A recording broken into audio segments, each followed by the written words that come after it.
ó lágbára o àfìgbà tí olóyè Sunday Igboho padà fèsì ọ̀rọ̀ fún àwọn àáfàá àwọn mùsùlùmí nílẹ̀ Yorùbá pátápátá.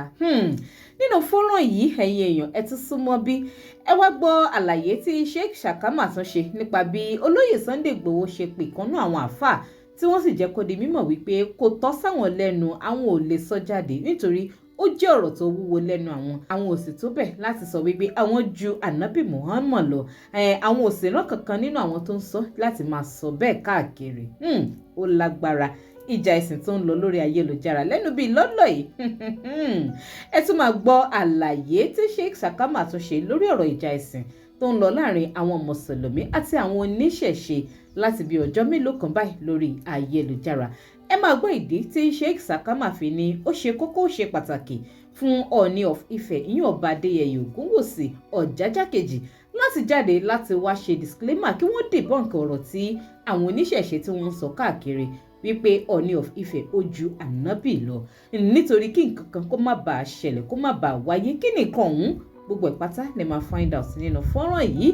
Kódà ẹ tún máa gbọ́ àlàyé tí Sheikh Shakama tún ṣe nípa ọ̀rọ̀ kan tí wọ́n ní Malam Yusuf Adépọ̀jù sọ tán ni wọ́n pe Jesus Christ ní olè. Ọ̀rọ̀ pọ̀ nínú ìwé kọ́bọ̀ nínú fọ́nrán yìí, àfi kẹ́yìn èèyàn kẹ́ tó bá ń ṣe kíni kẹ́ bá fi kalẹ̀ sí ká tún jìjọgbọ̀n ká tún jọ gbé yẹ̀wò lọ́tẹ̀ yìí. Mo wá kí yín káàbọ̀ sórí ìkànnì DIGINAIJA tẹlifíṣàn. Ṣé dáadáa ni mo tún bá yín lákòókò yìí? Bó ló jọjọ́ lọ́dọ̀ tiyín? Ẹ má gbàgbé láti máa bá mi follow DIGINAIJA online TV lórí Facebook. Link kan wà ní comment section fídíò tó máa gbé yín lórí Facebook page wa. Lórí YouTube ẹ máa bá mi tẹ subscribe button tó wà lábẹ́ fọ́nrán ìkẹ́sì máa bá mi like and share fídíò kó máa lọ káàkiri lórí ayélujára. Láì wá nígbà wá lákòókò jù ẹ jẹ́ n gbé fọ́nrán ọ̀hún wọlé ká tún gbọ́ gbogbo àlàyé tí Sheikh Shakama tí wọ́n tún ṣe nípa ọ̀rọ̀ àwọn oníṣẹ̀ṣe àtàwọn ẹlẹ́sìn mùsùlùmí tí wọ́n ju gbàgbós lura wọn lórí ayélujára láti bí ọjọ́ mẹ́ta báyìí. Kẹ́dẹ̀ má bá mi fèrò tiyín nípa ìsí comment fọ́nrán ọ̀hún rèé ẹ jẹ́ a jọ wò ó. A'udhu billahi minash shaitani rajim, bismillahir rahmanir rahim. Mo fẹ́ sọ ọ̀rọ̀ méjì nípa ọ̀rọ̀ àwọn oníṣẹ̀ṣe tí wọ́n ń bú Ọlọ́run Ọba Allah, tí wọ́n sì ń bú Ànábì Muhammad sallallahu alaihi wasallam. Kí ni tí mo fẹ́ sọ lórí ẹ̀? Ó ní wípé nígbà tí mo jáde ní ìjẹta lórí Facebook tí mo ń sọ̀rọ̀ nípa peace, tí mo sì ń jẹ́ kó yé gbogbo àwa mùsùlùmí pẹ̀lú kí l'Ọlọ́run Ọba wí nípa kábú Ọlọ́run àwọn ẹlòmíì tí wọ́n ń sìn, àti kí ni Ànábì Muhammad sallallahu alaihi wasallam kí l'Ànábì wí sí. Mo wá ń sọ̀rọ̀ yẹn, ìgbà tí mo sọ̀rọ̀ ni àwọn kan pè mí ní through WhatsApp láti diaspora, àwọn míì pè mí láti Nigeria direct call. Oníkálùkù sáà wá ń sọ àwọn opinion wọn. Àmọ́ nínú opinion àwọn kan àti ìmọ̀ràn tí wọ́n mú wá ni wípé wọ́n ń jẹ́ kó yé mi wípé àwa mùsùlùmí la kọ́kọ́ dá ká máa bú àwọn òòṣà, ká máa bú wọn láwọn la dá lẹ̀.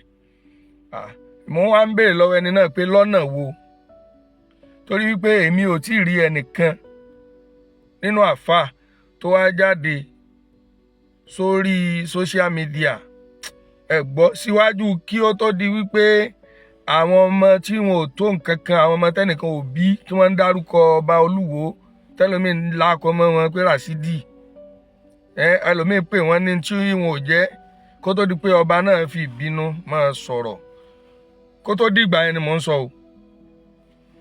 Ìjà rí àáfàá kan tó sọ wípé ní kò ní dáa fún òòṣà yín, ẹ̀gbọ́n ìjiyàn pé kò sí, tẹ̀sí ní evidence rẹ̀ lọ́wọ́. Àbá rẹ̀ nìkan tó bọ́ sórí social media tó wá ní kò ní dáa fún Jésù, tá a bá rí evidence rẹ̀. Ìgbà mo wá ń sọ fún ẹnìyẹn wípé ókè ńgbà tó láwọn mùsùlùmí ló dálẹ̀, kí ni evidence tó fẹ́ fún mi? Ó wá send kan sí mi tí Malam Yusuf Adépọ̀jù ṣe, ó ní wọ́n pe Jésù lólè. Ìgbà tí mo rí àyà mi já pé kí ló dé tábà yìí pé Jésù lólè.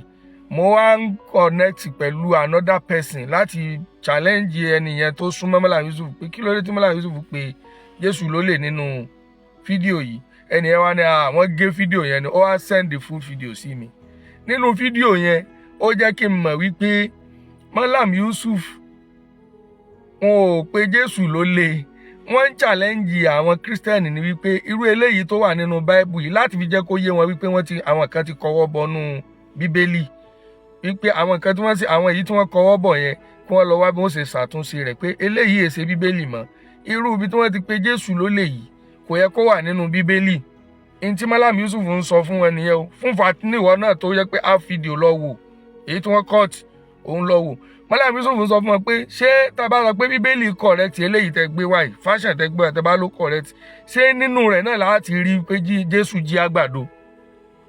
ní tí wọ́n yí mọ́ Malam Yusuf lọ́wọ́ nìyẹn, wípé Malam Yusuf bú Jésù pé ó pe Jésù lólè, on which kò rí bẹ́ẹ̀. lẹ́yìn ìyẹn tá a bá rí another evidence míì bí tí Malam Yusuf ti bú Jésù, mo fọlọ́ bẹ̀yìn ẹja rí, àwa ò bá wọn wí, ẹja rí evidence ọ̀hún. tẹ́ ẹ bá ní evidence ibi tí ẹnìkan ti pe Ọ̀rúnmìlà tó ti bú pé kò ní dáa fún olórí bú ni tó ti pè bẹ́ẹ̀, àbó sọ wípé yàtọ̀ sígbà tí ìjà ṣẹ̀ṣẹ̀ ń ṣẹlẹ̀ yìí tẹ́ bú Ọlọ́run tẹ́ bú ànábì tó jẹ́ fídíò tó ti pẹ́ tó fi jẹ́ pé òun lẹ́ ń retaliate lélẹ́rí, ẹja rí pẹ̀lú ògùn Ọlọ́run tá a bá rí ẹ lọ èmi ṣe báyìí wàláì àáfà tó bá ṣe bẹ́ẹ̀ ń jáde fún yín sì bá wí, ẹ jẹ́ kí n rí. àkọ́kọ́ nínú ọ̀rọ̀ tí mo wá sọ níbi ìlò nínú, ẹlẹ́ẹ̀kejì nínú ọ̀rọ̀ òun náà ni ọ̀rọ̀ tí ń jà ràìnràìn wípé àwọn olóòṣà sọ wípé bàbá wa Alhaji wa Oríyọmí Hamzat wípé wọ́n ju ànábì lọ, ọba Ọọ̀ni of Ifẹ̀ wípé wọ́n ju ànábì lọ, bákan náà Chief Adéyẹmọ Sunday Igboho wípé wọ́n ju ànábì lọ. mẹ́tẹ̀ẹ̀ta yìí bẹ́ẹ̀ ti bẹ̀rẹ̀ náà nù lérí àwọn Ọ̀rúnmìlà, Ògún, Ṣàngó àti gbogbo àwọn tẹ́ ń pè ní òòṣà ilẹ̀ Yorùbá bẹ́ẹ̀ ṣe bẹ̀rẹ̀ lórí wọn náà nù. ìtàn jẹ́ ká mọ̀ wípé gbogbo àwọn tá à ń wí yìí wọn ò bọ wọn lójú ayé wọn, ìgbà tí wọ́n lọ tán náà ni ẹ̀ ń bọ wọn. ó sì dá mi lójú wípé kò sí ẹnìkan náà àwọn ènìyàn tẹ́ bọ lójú ayé rẹ̀ tí ò ní dìbọ́ǹkì yín pé Ọlọ́run làwọn náà ń sìn. tóra gbọ́ nù tán wípé ní kò sí Ògún kan ṣáájú Ògún ìtẹ́lẹ̀ ń sìn yìí, Ògún wo lògún ń bọ? Ọ̀rúnmìlà wo lòun náà bọ? Ṣẹ́tígẹ́tì Ṣàngó wo ni Ṣàngó bọ kó tó di pé Ṣàngó eléyìí tẹ́lẹ̀ ń bọ̀ yìí dé? so eléyìí sọ̀rọ̀ ìjà kéjì sọ̀rọ̀ ebú, ayé mọ̀ pé àwọn èèwà bú ebú. àwọn tẹ́ ẹ wá ń bọ̀ yìí ní tẹ́mi fẹ́ jẹ́ kó yé wa nínú ọ̀rọ̀ yìí ni wípé ní bẹ́ẹ̀ tí wọ́n á ń ṣe yìí náà nísìnyí tẹ́ ẹ ti ń pe Ọọ̀ni of Ifẹ̀ ní ẹni tó ju ànábì lọ yìí. bàbá wa Ọọ̀ni Ìrìṣà Ọ̀jájá, ẹ̀yin náà ẹ jáde ẹ dìbọ́ǹkì ẹ o, ẹ jẹ́ wọ́n mọ̀ wípé ẹ ju ànábì lọ, torí pé Ọlọ́run ò ní jẹ́ kú ní kékeré o, ẹ̀mí yóò gùn, Ọlọ́run ó sì ṣàlékún mọ̀nà rẹ̀ fún yín. sẹ́rí tẹ́ ẹ bá dìbọ́ǹkì ẹ̀ wọ́n padà tó yín mọ́ inú àwọn òòṣà ilẹ̀ Yorùbá tó tún láwọn ń bọ o. bàbá wa Oríyọmí Hamzat ẹ ṣeun, ẹ kú àfọmọnìyàn ṣe, ẹ kú làákàyè, ẹ fẹ́ jẹ́ wọn kó bá yín lọ́dọ̀ Ọlọ́run, ẹ fẹ́ jẹ́ wọn rọ yín wọnú ọgbà Ọlọ́run. ẹ̀yin tètè dìbọ́ǹkì wípé ẹ tó bàtẹ́ ẹsẹ̀ ànábùwà Muhammad sallallahu alayhi wa sallam. Ọlọ́run ó tún bá wa ṣàlékún àlùbáríkà yín pẹ̀lú ògo Ọlọ́run, ẹ̀ ní wálẹ̀ lágbára Ọlọ́run. bàbá wa ní of Ifẹ̀ ẹ má dákẹ́ o, ẹ má torí èèyàn kẹ́ lọ lè rọ́ọ̀lù ọgbà Ọlọ́run. tẹ́ bá wò pé nítorí tẹ́ bá sọ ọmọ Yorùbá bínú wọn á mọ sọ̀rọ̀ sí yín lórí social media, ẹ jẹ́ wọn sọ àwa wà pẹ̀lú yín, wọ́n bá ti ń sọ àwọ̀ sì máa dá a padà. ẹ lọ fọkàn yín balẹ̀, èyí tí wọ́n fi wá mú yín rọ́ọ̀lù Ọlọ́run nítorí pé ẹ fẹ́ ṣe èèyàn. bàbá wa Ọọ̀ni of Ifẹ̀ Ọ̀jájá wà Ọọ̀ni Ìrìṣà, ẹ dákun ẹ tètè jáde ẹ dìbọ́ǹkì ẹ o. tẹ́ ẹ bá dìbọ́ǹkì ẹ àwọn ọmọ kan ń bẹ tó yẹ kó wọ́n wo fídíò lọ́la o, wọ́n padà wá máa gbọ́ fídíò yẹn, wọ́n wá rí wípé ní àtúnlò sàkánlẹ̀ Yorùbá tá a tún mọ̀ bọ́, wọ́n bá tún gbé ìrètí yín náà jáde, wọ́n tún máa bọ́. gbogbo ẹni tó bá sì ti fi sí ipò pòsíṣàn Ọlọ́run tó bá dijọ́ gbèǹde àlìkìyámọ̀ wàláhì yóò jẹ́jọ́ lọ́dọ̀ Ọlọ́run. bàbá wa ní Ìrìṣà ẹ̀yin náà jáde ẹ dìbọ́ǹkì ẹ̀. ẹlẹ́ẹ̀kẹta nínú àwọn tí wọ́n tún sọ wípé ojú ànábì Muhammad lọ, bàbá wa Chief Sunday Igboho Adéyẹmọ mo tiẹ̀ ti wá gbọ́ wípé ẹ̀yin kọ́ọ̀lù àfáà kan wàláhì wọ́n lè sọ fún àfáà wọn pé èmi ò tó bẹ́ẹ̀ o èmi ò sì rán wọn kí wọ́n wí o ẹ wùwà tí Jésù wù nínú Bíbélì níjọ́ tí wọ́n sọ pé níṣèwọ ni Olúwa Jésù sọ fún wọn wípé ìwọ wí Jésù lè kó sẹ́nu lẹ́nu padà pé èmi kọ́ lọ́lọ́run.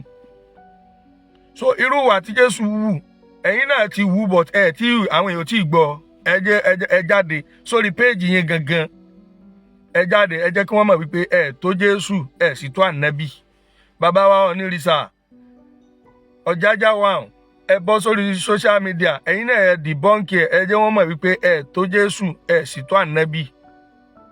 Bàbá Oríyọmí Hamzat ẹ kú àfọmọnìyàn ṣe ẹ̀yin náà ti sọ wípé ẹ tó ànábì Muhammad ẹ jẹ́ wọ́n tún mọ̀ ti Jésù náà pé ẹ tó Jésù torí wípé gbogbo mùsùlùmí kan láyé kò gbọ́dọ̀ fẹnu ẹ̀ tẹ́ ba Jésù o torí pé Ọlọ́run ti kìlọ̀ fún wa ní Al-Qur'an ba'da bismillahir rahmanir rahim pé la nufarriq bayna ahadin min rusuli ẹnìkankan ò gbọ́dọ̀ ṣe yàtọ̀ láàrin ànábì àti Jésù a gbọ́dọ̀ ṣe yàtọ̀ láàrin wọn o ànábì jọ làwọn méjèèjì òjíṣẹ́ Ọlọ́run jọ ni àwọn méjèèjì ẹni tó bá fẹ́ bú ẹnu àbùkù pẹ́ kan tó yẹ̀yẹ́ kan wàláhì olórí bú ayé àti tọ̀run ni ó ti tako ọ̀rọ̀ Ọlọ́run tọ́lọ̀ ni láàáyù ni o la nufarriq bayna ahadin min rusuli wa qalu sami'na wa ata'na ghufranaka rabbana wa ilaykal masir.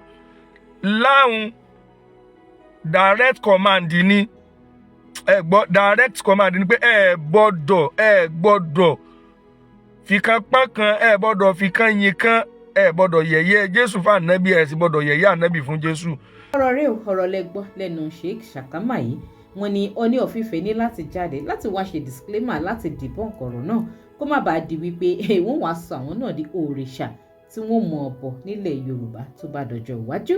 Kí lè rò ti yín ẹ̀yin èèyàn mi ṣẹ́yìn náà faramọ́ wípé Ọọ̀ni of Ifẹ̀ ní láti jáde láti wá debunk ọ̀rọ̀ yìí àbẹ́yìn ojú wo lẹ́yìn fi wò ṣẹ́yìn lérò wípé kò tọ́ láti wá debunk àbí ó tọ́ láti wá debunk ojú wo lẹ fi wò ẹ má bá mi sọ opinion ti yín sí kọ́mẹ̀ǹtì. Gẹ́gẹ́ bí nǹkan tí Sheikh Shakama ti sọ wọ́n ní lóòótọ́ olóyè Sunday Igboho ti jẹ́ kí ìkànnì àwọn àfáà mọ̀ wípé àwọn ò tó bẹ́ẹ̀ láti sọ pé àwọn ju ànábì lọ ṣùgbọ́n wọ́n sì ń pè pé kí olóyè bọ́ síta láti wá sọ fún gbogbo àgbáyé wípé lóòótọ́ àwọn ò ju ànábì Muhammad lọ.